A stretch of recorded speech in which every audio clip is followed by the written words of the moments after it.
নিয়মতান্ত্রিক যদি আমল করে নেয় আল্লাহ রাসূল বলেন সে কবরের আযাব এবং কিয়ামতের মুসিবত থেকে রক্ষা পাবে এবং সে ডাইরেক্ট সে আল্লাহর তৈরি জান্নাতে চলে যাবে। সুবহান রক্ষা রাসূলের আমল করা।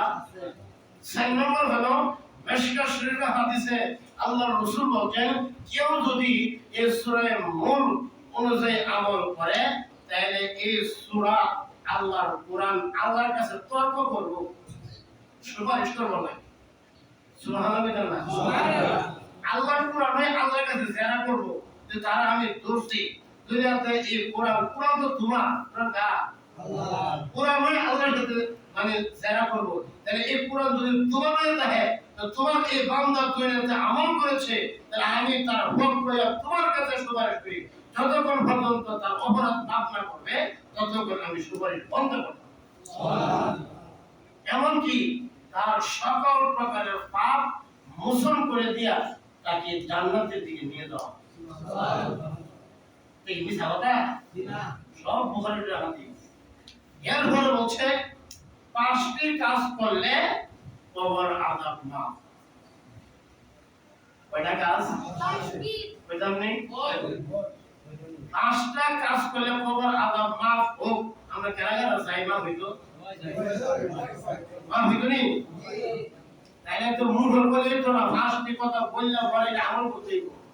1 নম্বর হলো নিয়ম অনুযায়ী নিয়মিত 5 ওয়াক্ত নামাজ জামাতের সাথে আদায় করা। পারেন তো? জি। 2 নম্বর হলো সদা সর্বদা তাসবিহ তাহলিল পাঠ করা। 2 নম্বর কি? এই জবান দিয়া ভালো আল্লাহর সিফাত আল্লাহর উচ্চারণ করা কিন্তু খামোকা বেহুদা কোনো কথা না বলা। 3 নম্বর হলো শুদ্ধ রূপে কোরআন শরীফ তেলাওয়াত করা।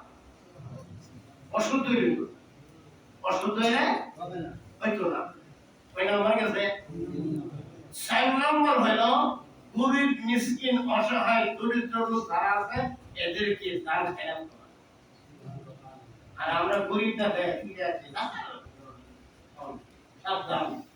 আল্লাহ রাসূল এক হাদিসে বলছে যত ওনার মিসকিন নবীদের কাছে আসে রাসূল এই কথা বলছে না যে তুমি যাওগা বা আমাদের বলছে তুমি আরেকটু করে আইসো আমি তোমাকে দিব না করছে না কিন্তু হাত লাগাইছে না।